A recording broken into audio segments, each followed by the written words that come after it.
السلام علیکم ناظرین، میں ہوں آپ کے ساتھ راجہ مطال چوہان اور آپ میرے ساتھ میرے یوٹیوب چینل پر موجود ہیں۔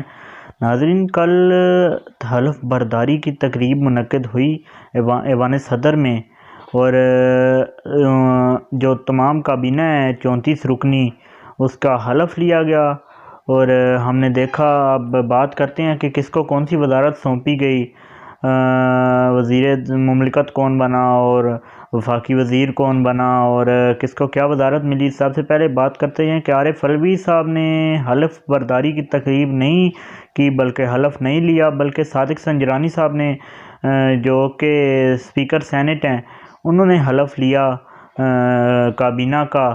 تو اب بات کرتے ہیں کہ کس کو کون سی وزارت ملی۔ سب سے پہلے دفاع کی بات کرتے ہیں، جو پہلے پرویز خٹک صاحب کے انڈر آتا تھا یہ قلمدان۔ تو اب وزارت دفاع خواجہ محمد آصف صاحب کو بھی ملی ہے۔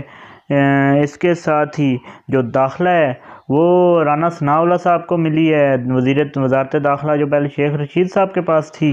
تو اسی طرح تعلیم رانا تنویر صاحب کو ملی ہے، جو پہلے شفقت محمود صاحب کے پاس تھی۔ وزارت تعلیم رانا تنویر صاحب کو دی گئی ہے۔ تو مریم اورنگزیب جو ہیں وہ اطلاعات و نشریات کی وزیر بنی ہیں۔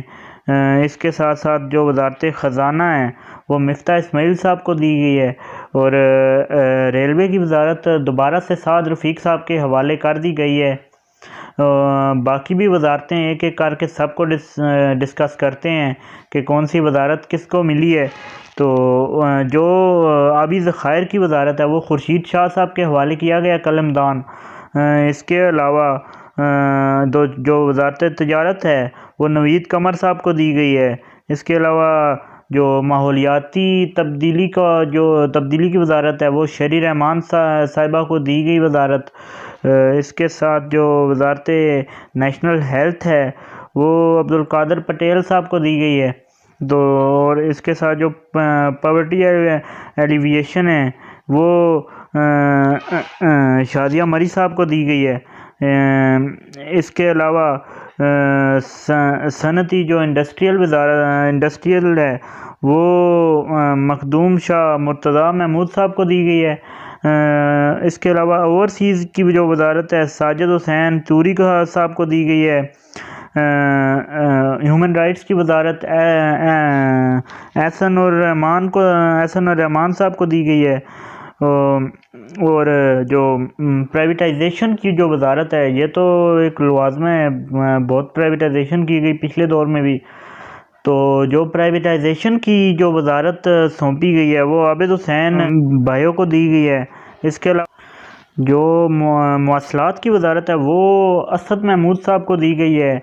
اس کے علاوہ جو ہاؤسنگ کی وزارت ہے وہ دی گئی ہے جی مولانا عبدالواسع صاحب کو۔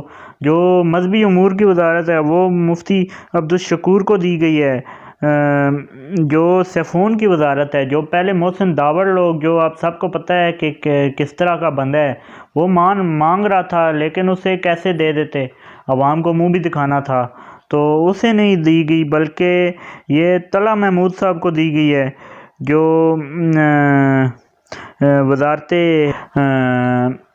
وزارت سیفون ہے۔ اس کے ساتھ ہی جو آئی ٹی کی وزارت ہے وہ ایم کیو ایم کو ملی ہے، جو پہلے بھی ایم کیو ایم کے پاس تھی اس دور میں، پی ڈی آئی کے دور میں، تو اب بھی ایم کیو ایم کو ملی ہے، تو امین الحق صاحب کو ملی ہے۔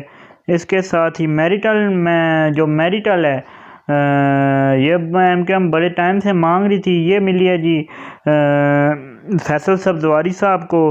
اور دفاعی جو آلات وغیرہ ہیں اس کی جو وزارت ہے اسرار ترین صاحب کو ملی ہے۔ اس کے ساتھ ہی شاہزین بگٹی صاحب کو انسداد منشیات کی وزارت سونپی گئی ہے۔ اور بس ایک اور وزارت ہے وہ جو پی ایم ایل کیو کے جو منحرف ایک رکن ہے انہیں دی گئی ہے۔ تو اس طرح جی یہ وزارتیں بانٹی گئی ہیں۔ اب بات کرتے ہیں کہ جو وفاقی وزیر ہے وہ تو ہو گئے، اب جو وزیر مملکت ہے وہ کس کس کو دیا گیا ہے۔ وہ 2-3 وزیر مملکت بنائے گئے ہیں، جن میں سے ایک حنا ربانی کھار صاحبہ ہیں جو کہ فارن افیئرس کی جو وزیر مملکت ہیں وہ بنائی گئی ہیں۔ تو جو ابھی فارن افیئرس کے جو حتمی جو وزیر ہیں وہ مطلب وزیر جو ہیں وفاقی وزیر فارن افیئرس کے وہ بنائے، وہ ابھی بنانے ہیں، وہ انہوں نے ابھی حلف لینا ہے۔ بلاول بھٹو صاحب متوقع ہیں اور وہی بنیں گے۔ بہت قوی امکان ہے کہ بلاول بھٹو صاحب جو ہیں وہ بنے وزیر جو ہیں وزیر خارجہ۔ تو یہ تھا جی وزارتوں کی تفصیل آپ تک پہنچائی ہے۔ تو اب آپ کا فیصلہ ہے کہ یہ ٹھیک ملی ہیں یا غلط۔ اب ایک بات آپ لوگوں کو بتاتا چلوں کہ ان سب وزارتوں میں سے آدھے لوگ تو وہ ہیں جو کہ ضمانتوں پر رہا ہیں۔ تو باقی آپ سب اچھی طرح جانتے ہیں باقیوں کو بھی۔ تو اب تک کے لیے اتنا ہی، اجازت دیجیے، اللہ حافظ۔